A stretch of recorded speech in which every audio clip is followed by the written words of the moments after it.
दे धडक बेधडक आपल्या परिसरातील ताज्या घडामोडी, घटना, समस्या, विविध क्षेत्रातील सर्वदूर बातम्या पाहण्यासाठी लोकशक्ती लाईव्ह न्यूज चॅनलला सबस्क्राईब करा आणि नोटिफिकेशन मिळवण्यासाठी बेल आयकॉनला प्रेस करा.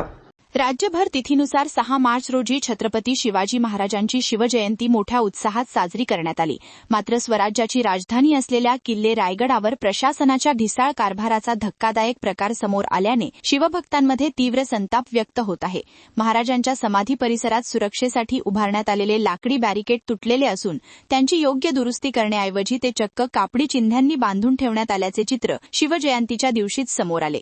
किल्ले रायगडावरील छत्रपती शिवाजी महाराजांच्या समाधी परिसरात भाविकांची मोठ्या प्रमाणावर गर्दी होत असल्याने सुरक्षेच्या दृष्टीने हे लाकडी बॅरिकेड उभारण्यात आले आहेत.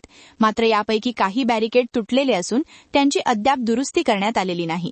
तुटलेल्या भागाला तात्पुरत्या स्वरूपात कापडी चिन्हांनी बांधून ठेवण्यात आल्याने प्रशासनाच्या कार्यपद्धतीवर प्रश्नचिन्ह उपस्थित झाले आहे. दरम्यान शिवजयंतीनिमित्त हजारो भाविक, शिवप्रेमी आणि पर्यटक रायगडावर दाखल झाले होते. अशावेळी महाराजांच्या समाधीस्थळाजवळील बॅरिकेडची ही अवस्था पाहून अनेकांनी आश्चर्य व्यक्त करत प्रशासनावर जोरदार टीका केली. शिवरायांच्या राजधानीतच असा निष्काळजीपणाचा प्रकार घडत असल्याने संबंधित यंत्रणा ऐतिहासिक वारसाबाबत किती गंभीर आहेत असा सवाल उपस्थित केला जात आहे. महाराष्ट्राच्या इतिहासातील अत्यंत पवित्र आणि अभिमानाचे प्रतीक असलेल्या रायगड किल्ल्यावर अशी परिस्थिती दिसून येत असल्याने ऐतिहासिक वारसाच्या जतन आणि देखभालीबाबत प्रशासनाने अधिक जबाबदारीने काम करण्याची गरज असल्याचे मत शिवप्रेमी आणि इतिहासप्रेमींनी व्यक्त केले आहे.